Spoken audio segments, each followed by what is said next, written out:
आपको ये बताना चाहता हूं कि दिल्ली में जब मैं आया था तो इन्हीं की विधानसभा में राधे श्याम जी के घर पे रहता था, विकासपुरी में। यहीं से मैंने अपनी यात्रा की शुरुआत की है।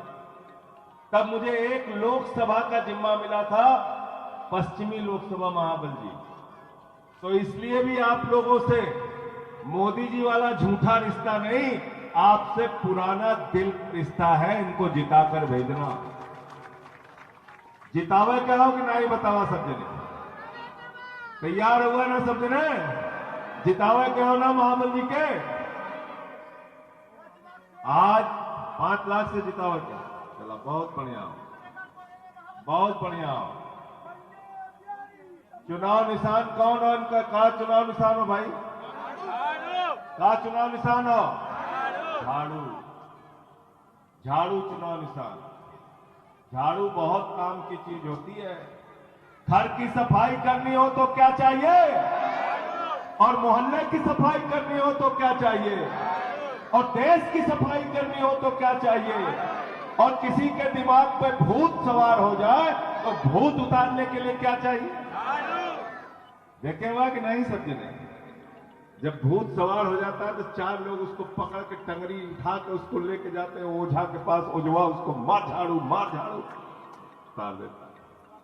तो भाजपा के दिमाग पर सत्ता का जो भूत सवार है उसको झाड़ू मार मार के उतारना है। और किसको जिताना है? किसको जिताना है? और ये सेवा करने वाले आपके विधायक हैं महेंद्र यादव। ऐसे ही ये पार्षद भी रहे, विधायक भी रहे और इस क्षेत्र से लोकसभा के सांसद भी रहे। इनका रिकॉर्ड उठाकर देख लेना। रात में 2 बजे भी कोई इनके दरवाजे पे गया है तो लोगों की मदद की है, काम किया है। बताओ किया है कि नहीं किया? किया है कि नहीं किया है? इसलिए मैं आपसे हाथ जोड़कर महाबल जी के लिए वोट मांगता हूं। इनको अगली सभा में जाने दीजिए, मैं आपसे आगे की बात करता रहूंगा। साथियों और दोस्तों, 25 मई को आपको वोट, और जब अपना वोट देने के लिए जाना तो याद रखना केजरीवाल के कामों को। अरविंद केजरीवाल, आपके भाई, आपके बेटे, आपके लाल ने पिछले 10 साल 9 साल के अंदर इतना काम दिल्ली के अंदर किया, इतना काम दिल्ली के अंदर किया कि आज सिर्फ दिल्ली में नहीं, देश में नहीं, पूरी दुनिया में केजरीवाल के काम की चर्चा हो रही है। बताओ हो रही है कि नहीं हो रही? जब मुख्यमंत्री बने अरविंद केजरीवाल, सरकारी स्कूलों का दौरा करने जाते थे, मकड़ी के जाली लगे रहते थे सरकारी स्कूलों में। आज उन्हीं सरकारी स्कूलों में जहां आपके बच्चों के लिए बैठने का टाट पट्टी का इंतजाम नहीं था, जहां बच्चियों के लिए टॉयलेट का इंतजाम नहीं था, केजरीवाल ने आपके बच्चों की पढ़ाई के लिए एयर कंडीशन कमरे वाला स्कूल बनाया। बताओ कि नहीं बताओ? बनाया ना? लोग पहले कहते थे अमेरिका से सीखो। अमेरिका के राष्ट्रपति की पत्नी हिंदुस्तान आई, ट्रंप की पत्नी। मोदी जी ने कहा आइए आपको गुजरात का स्कूल दिखाएं। ट्रंप की पत्नी ने कहा नहीं देखना। बोले मध्य प्रदेश का स्कूल देख लीजिए, उसने कहा नहीं देखना। बोले उत्तर प्रदेश का स्कूल देख लीजिए, उसने कहा नहीं देखना। अरे बोले हरियाणा का स्कूल देख लीजिए, बोले नहीं देखना। तो मोदी जी ने कहा फिर देखना क्या है? तो ट्रंप की पत्नी ने कहा केजरीवाल का स्कूल देखना है, केजरीवाल का। अमेरिका के राष्ट्रपति की पत्नी केजरीवाल का स्कूल देखने के लिए आती है और कहती है मैं संदेश देना चाहता हूं पूरे देश को। पहले लोग कहते थे अमेरिका से सीखो, अमेरिका से सीखो, अमेरिका से सीखो। आज अमेरिका वाला कह रहा है केजरीवाल से सीखो, आम आदमी पार्टी से सीखो, टोपी वाले। केजरीवाल जी मुख्यमंत्री बने, झुग्गी बस्तियों में हम लोग वोट मांगने के लिए जाते थे। माताएं बहनें कहती थी केजरीवाल जी बिजली का बिल चुकाने के लिए मुझे अपना गहना गिरवी रखना पड़ा, बिजली का बिल चुकाने के लिए फ्री नीलाम करनी पड़ेगी। अपने घर का सामान बेचना पड़ा। केजरीवाल मुख्यमंत्री बने, 24 घंटे के अंदर उन्होंने बिजली का बिल जीरो कर दिया, जीरो कर दिया। पानी का बिल जीरो कर दिया, बिजली का बिल जीरो कर दिया। हमारी माताओं बहनों के लिए बस की यात्रा जीरो कर दी। तो जिसने बिजली का बिल जीरो किया, पानी का बिल जीरो किया, आपके बस की यात्रा का बिल जीरो किया, वही हमारा हीरो है। बिजली का बिल है जीरो और केजरीवाल है केजरीवाल है बुजुर्गों के लिए तीर्थ यात्रा का इंतजाम किया, माताओं बहनों के लिए 1000 रुपए की सम्मान राशि की योजना लेके आए। आप मुझे जरा बताइए, हिंदुस्तान की पहली सरकार है अरविंद केजरीवाल की सरकार, जिस सरकार ने कहा माताओं बहनों को अब अपने पति के आगे हाथ फैलाने की जरूरत नहीं है, उनके अपने छोटे मोटे कामों के लिए सरकार सहायता देगी।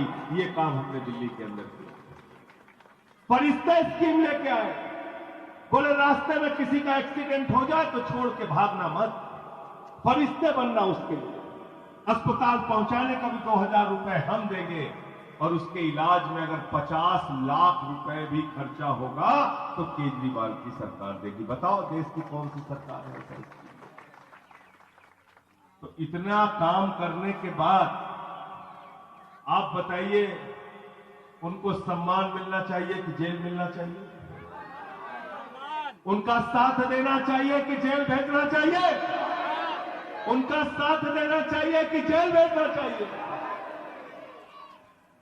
ऐसे मुख्यमंत्री को मोदी जी ने पकड़ के जेल में भेज दिया। क्या गुनाह है केजरीवाल का? यह कि आपके बच्चों का भविष्य बनाने के लिए काम कर, बिजली फ्री देते, पानी फ्री देते, आपकी सड़कें बनवाई, सीवर लाइनें बिछवाई। आप ऐसे आदमी को पकड़ के जेल में भेजोगे?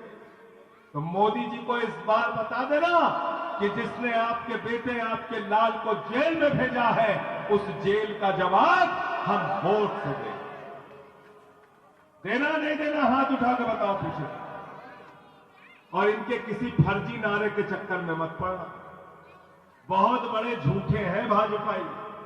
मैंने तो भाजपाइयों को कहा, मैंने कहा नरेंद्र मोदी जी के अंदर एक ही क्वालिटी है, गंजे को भी कंघी बेच सकते हैं मोदी।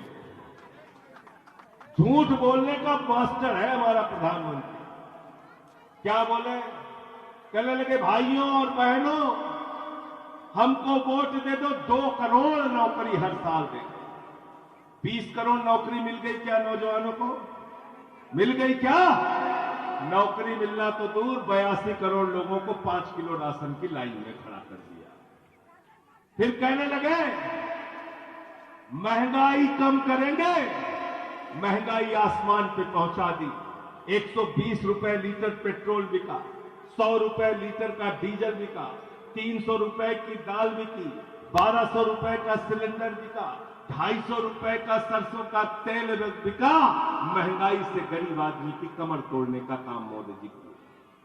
फिर कहने लगे इतना काला धन लाएंगे, इतना काला धन लाएंगे, इतना काला धन लाएंगे कि हर आदमी के खाते में कितना जमा हो जाएगा? कितना? 15 पैसे भी नहीं। हमारी माताओं बहनों ने अपने पति से छिपा के जो 1000-500 की नोट बक्से में रखी थी कि जब मुसीबत होगी तो ये पैसा काम आएगा, बेटी की शादी होगी तो ये पैसा काम आएगा, घर में कोई बीमार हो जाएगा तो ये पैसा काम आएगा। नरेंद्र मोदी जी ने कहा माताओं और बहनों, वही काला धन है, लाइन में लगो, इसको जमा करो। वो भी खाली करा लिया, वो भी खाली करा लिया। कोरोना हुआ, लाखों लोग इस देश में मर रहे थे। कोई ऑक्सीजन के लिए मर रहा था, कोई दवाओं के लिए मर रहा था। 50 लाख लोगों की जान हिंदुस्तान में चली गई। जब लोग मर रहे थे, देश का प्रधानमंत्री कह रहा था ताली बजाओ, थाली बजाओ, ताली बजाओ, थाली बजाओ। याद रखना, जिन लोगों ने आपके मौत पर ताली और थाली बजवाने का काम किया, उनको इस बार जमानत जब्त करा के बता देना हमें मूर्खों का साथ अब। आप मुझे बताइए, कोरोना ऑक्सीजन और दवा से ठीक होगा कि ताली बजा के ठीक होगा? ताली बजा के ठीक होगा? ऐसा मूर्ख बनाया पूरे देश का। तो मैं मोदी जी से कहता हूं, मोदी जी कहते हैं मेरी ये गारंटी है, वो गारंटी है, वो गारंटी है। मैं मोदी जी से कहता हूं, मोदी जी आपने कहा 2 करोड़ नौकरी देंगे, झूठ बोला। आपने कहा 15 अगस्त 2022 तक सबको पक्का मकान देंगे, झूठ बोला। आपने कहा काला धन लाएंगे, 15 लाख देंगे, झूठ बोला। आपने कहा नोट को मजबूती देंगे, झूठ बोला। आपने कहा महंगाई देश के अंदर कम करेंगे, झूठ बोला। आपने कहा बुलेट ट्रेन हिंदुस्तान के अंदर चलाएंगे, झूठ बोला। आपने कहा हिंदुस्तान को विकास के रास्ते पर ले जाएंगे, झूठ बोला। आपने एक ही चीज की गारंटी दी है, झूठ बोलने की गारंटी। तो मोदी की गारंटी क्या है? बीजेपी का मतलब क्या है? बड़का झूठा पार्टी। क्या मतलब है बीजेपी का? बड़का झूठा, बड़का झूठा, ये झूठ बोलने वालों की पार्टी। इनसे सावधान रहना। केजरीवाल के काम को याद करके वोट देने के लिए जाना। मुझे बहुत अच्छा लगा महेंद्र यादव ने आपके सामने क्या कहा, मैंने काम किया है तो वोट देना।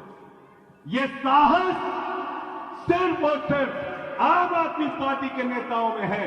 चाहे हमारे विधायक हैं, चाहे हमारे सांसद हैं, चाहे हमारे पार्षद हैं, चाहे हमारे मंत्री हैं, चाहे हमारे मुख्यमंत्री हैं, हम कहते हैं सीना तान के केजरीवाल ने काम किया है, विधायक ने काम किया है तो हमको वोट दे। और फर्जी जुमलों में मत फंसना, बहुत मूर्ख बन चुका। ऐसा मूर्ख प्रधानमंत्री तो हिंदुस्तान में हुए नहीं आज तक।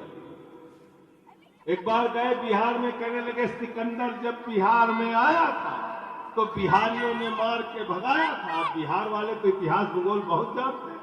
वो कहें भैया सिकंदर तो कभी बिहार में आए नहीं थे, सिकंदर बिहार में आया ही नहीं।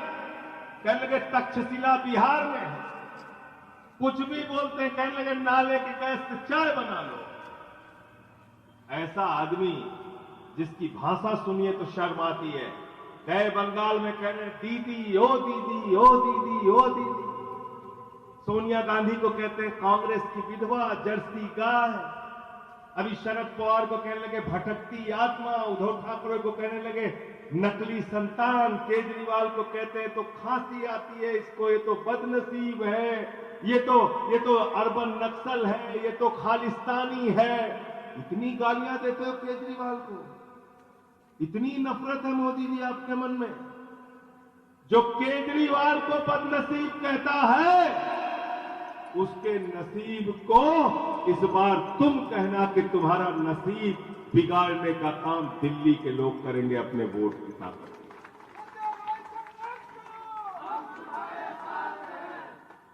करना है नहीं करना है? बीजेपी के नसीब बिगाड़ने का काम आपको करना है। ये 400 पार के जुमले में मत पड़ना। निर्मला जी कह रही थी 400 पार, 400 पार का नारा दिया बीजेपी ने। गए बंगाल में, कहने लगे 200 पार, 200 पार, 200 पार, आई 73 सीट। गए झारखंड में, कहने लगे 65 पार, 65 पार, 65 पार, आई 23 सीट। गए महाराष्ट्र में, कहने लगे 150 पार, 150 पार, 150 पार, आई 105 सीट। गए हरियाणा में, कहने लगे 75 पार, 75 पार, 75 पार, आई 40 सीट। आए दिल्ली में, कहने लगे 45 पार, 45 पार, 45 पार, आई 8 सीट। गए मिजोरम में, कहने लगे 21 पार, 21 पार, 21 पार, आई 1 सीट। अब कह रहे 400 पार, 400 पार, 400 पार। जनता कह रही तड़ी पार, तड़ी पार, तड़ी पार।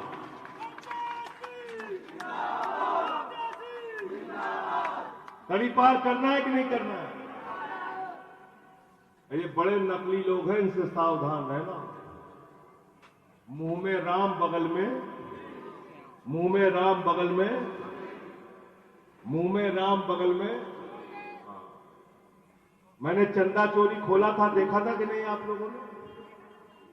देखा था कि नहीं देखा था? 5 मिनट के अंदर भाजपाइयों ने राम मंदिर के निर्माण में 16.5 करोड़ रुपए की चोरी की थी। 16.5 करोड़, जो प्रभु श्री राम के नाम पे चंदा चोरी का काम करते हैं, उन चंदा चोरों को वोट देने का काम तुम मत करना। अभी इलेक्टोरल बॉन्ड में बीजेपी के भ्रष्टाचार का खुलासा हुआ। आपको जान के शर्म आएगी, आपको जान के आपके होश उड़ जाएंगे, आपके दिल को तकलीफ पहुंचेगी, आपके दिल को दुख पहुंचेगा। जिसको हम गौ माता कहते हैं, जिसको ये देश के लोग गौ माता कहते हैं, उस गौ माता को काटने वाली कंपनी से बीजेपी वाले चंदा लेते हैं। अरे बीजेपी को वोट मत देना, जो गाय काटने वाली कंपनी से चंदा लेते हैं, इनको वोट दोगे तो तुम्हारा वोट अपवित्र हो जाएगा, याद रखना। इनको देना गाय काटने वाली कंपनी से चंदा लेना, ये इनकी असलियत है। कहते शराब घोटाला पढ़ा कि नहीं आपको? जिस ईडी ने शरद रेड्डी नाम के व्यक्ति को शराब का सबसे बड़ा घोटालेबाज बताया, उससे भाजपाइयों ने 60 करोड़ का चंदा लिया। कितने का चंदा? 60 करोड़ का चंदा लिया बीजेपी वाले। 60 करोड़ का चंदा। तो ये लोग बेईमान लोग हैं, भ्रष्टाचारी लोग हैं। इनको सबक सिखाने का काम करना है और इस क्षेत्र से महाबल मिश्रा जी को चुनाव में जिताना है। आप सबसे यही निवेदन और यही विनती करने के लिए आया हूं। हमारा चुनाव निशान झाड़ू है और इस बार झाड़ू चला दीजिए और राजनीति की गंदगी को साफ कर दीजिए।